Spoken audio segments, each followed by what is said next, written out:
हाय, मैं हूँ रजनीश दुग्गल और आप मुझे देख रहे हैं bollywoodnazar.com पे। मॉडलिंग की दुनिया में कई खिताब और अपनी एक्टिंग से कई लोगों का दिल जीतने वाले इस सेलिब्रिटी ने आजकल खतरों से खेलने का शौक पा रखा है।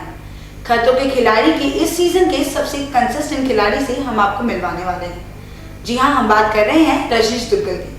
तो रजनीश, वेलकम टू बॉलीवुड नजर।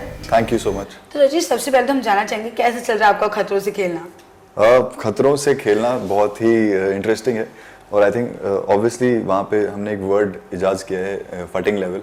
तो फटिंग लेवल सबकी हाई रहती है वहाँ पर एंड आई थिंक स्टंट्स करते करते आप यूज्ड टू हो जाते हैं उतने मेंटल प्रेशर के, यूज्ड टू हो जाते हैं उतना रोज़ का इतना फेयर सहन करने का और देखने के लिए कि अब तक काफ़ी आप कह सकते हैं कि अब तक मेरी बॉडी यूज्ड टू हो गई है उसको।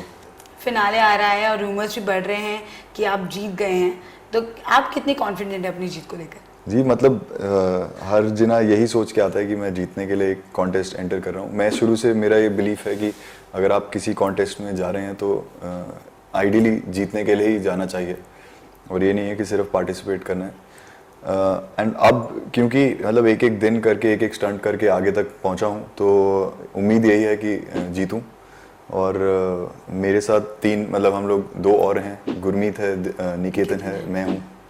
तो आई एम श्योर वो भी यही सोच रहे हैं कि वो जीते होंगे, मैं भी ये सोच रहा हूँ कि मैं जीता हूँगा। तो अभी तक रिजल्ट आया नहीं है, लेट्स होप कि बेस्ट ही हो। रजनीश, बहुत से लोग जानते हैं कि आपने शुरुआत जो की थी अपने करियर की मॉडलिंग से की थी। आप मिस्टर इंडिया रह चुके हैं, रनर अप रह चुके हैं मिस्टर इंटरनेशनल के लिए, फिर किंगफिशर के लिए भी आप बेस्ट मॉडलिंग अवार्ड मिला आपको। तो वो कैसा था, कैसी जर्नी थी उसकी, शुरुआत कैसी हुई उसकी? जी मॉडलिंग मैं थर्ड ईयर कॉलेज मैंने ख़त्म किया था और उसके बाद एक रिसेप्शन पे गया था मैं। वहाँ पे कोरियोग्राफर हैं रश्मि विरमानी जो रैम्प शोज करती हैं and she is a very very big name. तो उन्होंने मुझे तब पूछा था कि आप क्या मेरे लिए एक शो करेंगे। तो मैंने कहा कि मतलब मुझे कोई इसमें दिलचस्पी है नहीं इतनी, क्योंकि मैं I was always a sportsman और मैं ऑलरेडी काम कर रहा था। 17 की उम्र से मैं मतलब दुकान जाता था और I was working under my dad. Then मैं टाटा की वर्कशॉप में भी काम किया हुआ है, तो वो सब ऑलरेडी शुरू हो गया था कॉलेज के साथ। एंड देन आई सेड ठीक है, मतलब तो मैंने एक करके देखा एंड जब एक किया तो उसके बाद आई थिंक लाइन लग गई। फिर 6 महीने के अंदर अंदर I did about 70-80 shows for all the big names in the country. And then I decided कि अब मुझे अगर ये करना है तो एक कॉन्टेस्ट में पार्ट लेना चाहिए। तब मैंने मिस्टर इंडिया के लिए तैयारी की और क्लियर था कि अगर मैं जीतूंगा तो बॉम्बे आऊँगा, अगर नहीं जीतता तो MBA करूँगा।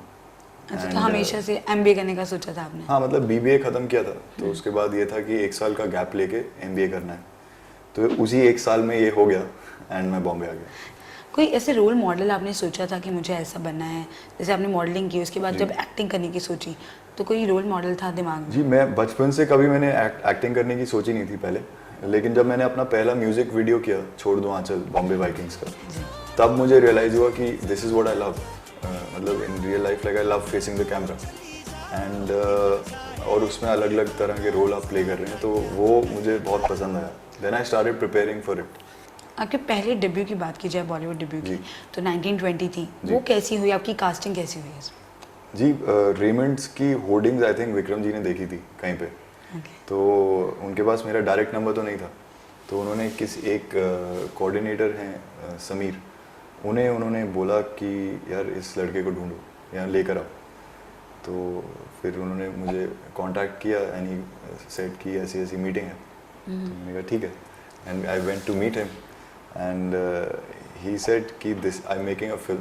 मतलब मैं करीब 1-1.5 साल के बाद एक आई थिंक वो उससे पहले 1.5 साल he was taking a break. तो उन्होंने कहा कि ये फिल्म है जो मैं बना रहा हूँ 1920, उसमें ऐसे ऐसे रोल है और पूरी स्टोरी सुनाई। फिर कहा कि उसमें हनुमान चालीसा का जो फैक्टर है वो बहुत इम्पोर्टेंट है एंड अगर वो रोंगटे नहीं खड़े करता ऑडियंस के तो मेरे लिए वेस्ट है, मतलब हीरो। तो then I told him, I said sir वो एक चीज़ है जो अब लकीली कह लो या फॉर्चुनेटली कह लो कि दैट वाज वन थिंग जो जब मैं आई थिंक 7-8 साल का था तब मेरी मम्मी ने मुझे सिखाई थी। तो इमीडिएटली मैंने कहा सर मुझे तो आती है। बहुत कुछ काम आ गया मतलब। हाँ मतलब वो डायरेक्टली वो ये हुआ कि I think Hanuman ji got me in, तो उनकी वजह से आई गॉट दैट फिल्म। उसके बाद में भी आपने थ्रिलर किया, फिर जी। मूवी आई थी, जी। उसका डेंजरस इश्क आई थी जो जी। बहुत बड़ी 3D फिल्म थी फर्स्ट। जी। तो उसके बारे में क्या कहना चाहेंगे? करिश्मा कपूर के साथ आपने काम किया, कैसे एक्सपीरियंस था उनके साथ? जी फिर जो थी वो भी बहुत इंटरेस्टिंग फिल्म थी। वो एक कर्म पे बेस्ड फिल्म थी, what goes around comes around. The only thing was it took a lot of time to release. It took I think ready हो गई थी एंड करीब 1.5 साल लग गया था उसको रिलीज होने में।